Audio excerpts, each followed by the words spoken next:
Dennis Steele, Vermonters need to know more about why you are running for governor of Vermont than you have chosen to tell them, and why you would be able to make an important difference in their lives in the 21st century, while at the same time maintaining democratic rights and privileges. Thomas Rowley. All Vermonters will benefit from my administration since I think outside of the box. Dennis Steele, that doesn't really answer my questions. I've heard you say this type of thing before, when you're deflecting the question as you have been instructed to by your handlers, who call what you do, reframing the question. By design, your answers aren't responsive, informative, or easy to follow. Thomas Rowley, that's because you're not thinking outside of the box. All right, let me ask you this. Last year a listserv was set up to provide a safe place to brainstorm for you and the small group of secessionists. In September, when I revealed the listserv's existence, it was immediately closed off to public viewing. Why didn't you want Vermonters to see it? That wouldn't be thinking outside the box. That'd be more like Vermonters looking into the box we were thinking outside of. All right then, Dennis Steele, let me try to get a proper answer from you in this way. Your proposals have been described in the local press as peculiar and implausible. For instance, your idea to create an industrial hemp barrier for all of Lake Champlain, to suck up the phosphorus. Why would you say such a thing? Because I was thinking outside of the box. Okay, let me try again in another way, Dennis Steele.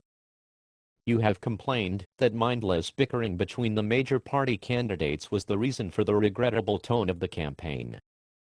Independents like yourself have suggested that they have a soothing influence on the campaign, keeping the narrative channeled positively, much like industrial hemp sucking out phosphorus from Lake Champlain.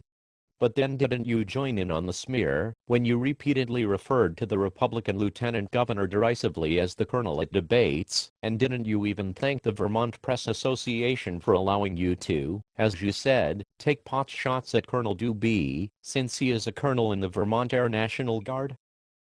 Weren't you the first and only candidate to introduce divisive classism into the gubernatorial race by repeatedly calling Peter Shumlin, aristocrat Shumlin?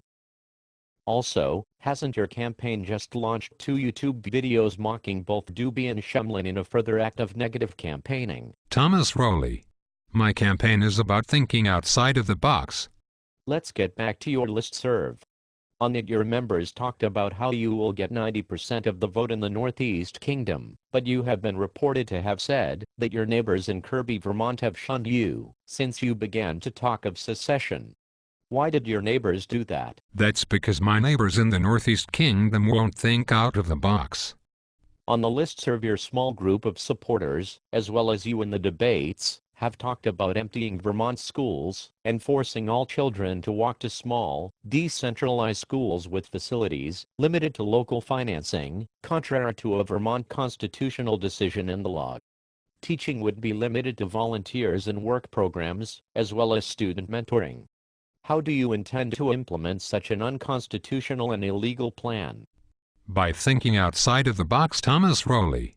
On the listserv it was decided that your campaign should keep issues vague to appeal to as wide a spectrum of voters as possible without discussing issues that your campaign considered divisive, yet as your campaign progressed you ranted about an Israeli mafia, as well as that the U.S. military, of which the Vermont National Guard is a part, was involved in committing civilian atrocities, and, perhaps most surprising of all, you incorporated the image of an admitted murderer, Che Guevara, on your website and campaign handouts.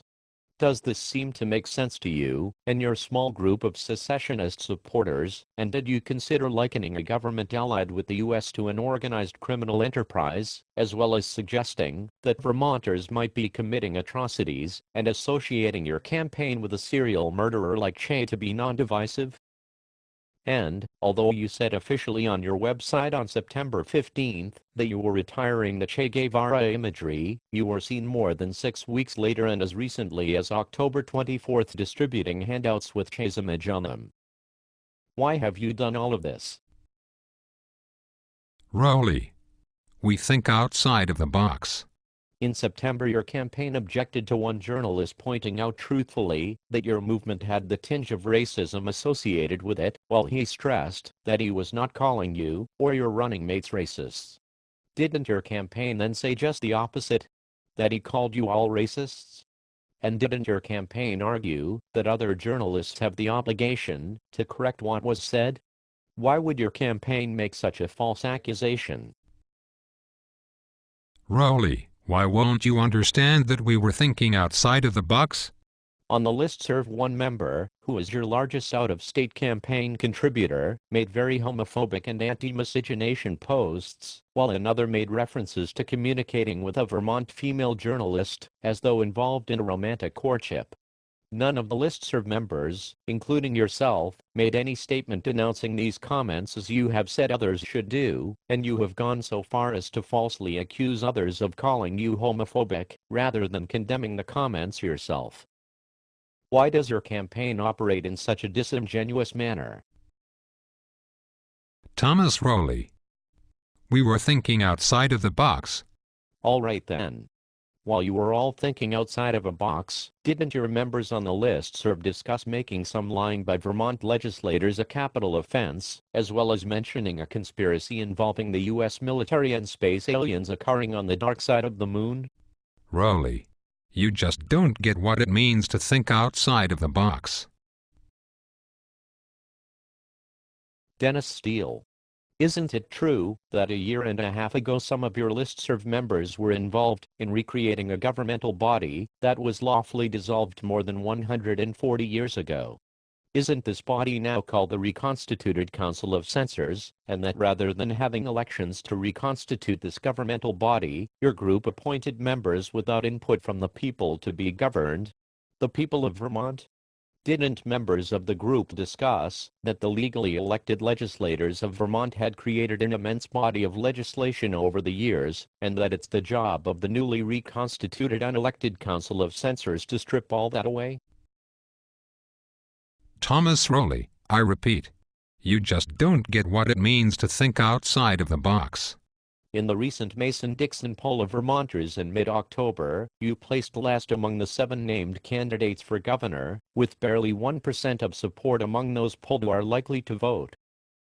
Why are you doing so badly, and to what do you attribute your stunning lack of support among Vermonters likely to vote? Just like you, Thomas Rowley, Vermonters just aren't willing to think inside of my box.